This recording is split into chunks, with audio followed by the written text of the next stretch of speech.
Տիկին Մանուկյան, ես պիտի ասեմ, որ ձեր պատասխաններից այլ տպավորություն ստացա, քան պարոն Ֆարմանյանի պատասխաններից էր, ավելի այսպես ոչ կանխակալ, ավելի ոչ դիրքավորված, այսինքն ավելի կասեի ոչ կանխատեսելի, հա, եւ հիմա այս հարցը տալուց էլի ակնկալում եմ շատ անկեղծ ազնիվ պատասխան առանց կուսակցական դիրքավորման կամ կանխակալության, հա, տեսեք, էլի պարտք հնային է վերաբերում իմ հարցը կամ պարտ պետական եկամուտներին, դուք դա ինձ ես կուզենայի որ բացատրեք, ես տնտեսագետ չեմ, բայց հաշվել գիտեմ, հիմա տեսեք 18 թվականից այս կողմ Հայաստանի Հանրապետության պետական պարտքը մոտ կրկնապատկվել է։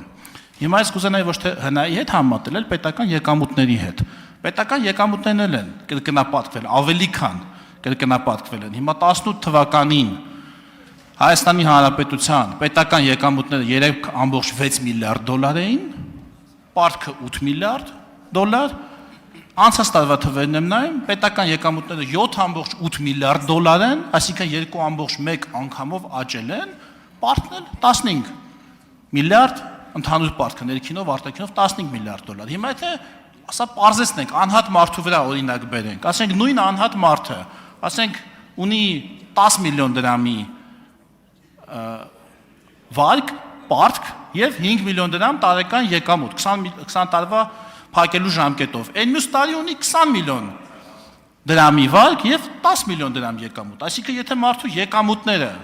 ինչպես պետական եկամուտները կրկնապատկվում են, պարտքն էլ հետը կրկնապատկվում է։ Պրոբլեմը ո՞րն է, եթե եկամուտներն էլ են կրկնապատկվել։ Անհատի դեպքում դա պրոբլեմ կլինի օրինակ։ Շնորհակալություն։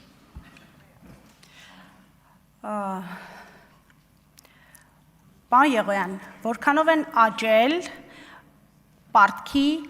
սպասարկման ծախսերը։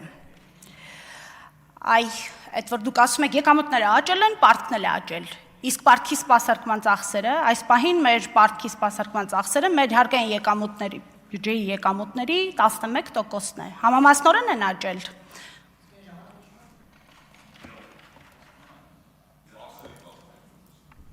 Այո, ծախսերի 10, եկամուտ եմ ասել, ծախսերի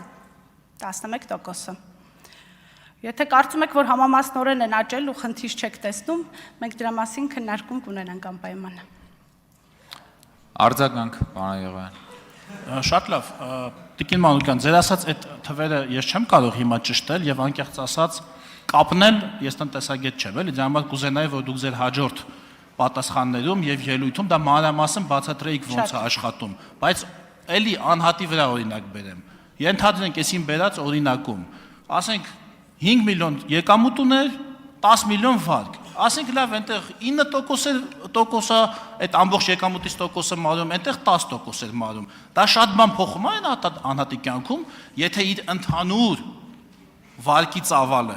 այլ կերպ ասած, պարտքի ծավալը, պարտք գումարի ծավալը, մայր գումարի, եկեք այսպես ասեմ, եւ իր եկամուտները համամասնորեն եթե աճում են,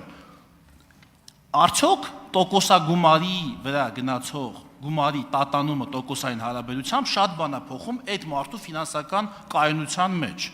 Դա այդքան մեծ տարբերություն է տալիս, ինչպես դուք եք այսպես ընդդուք, ինչով լիբանանյան դեֆոլտին հասակ, մի քիչ էլ մնար արդեն բան, չգիտեմ, կհասնեինք ավարտեք։ Հա։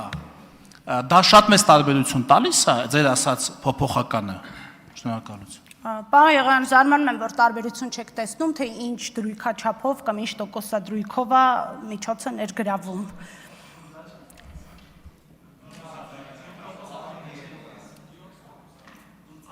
Պարոն Եղոյան, այս պահին մեր դուք ռիսկի տակ եք երկրորդ սանկցիան ստանալու։ Համեցեք, Տիկին Մանուկյան։ Լռություն։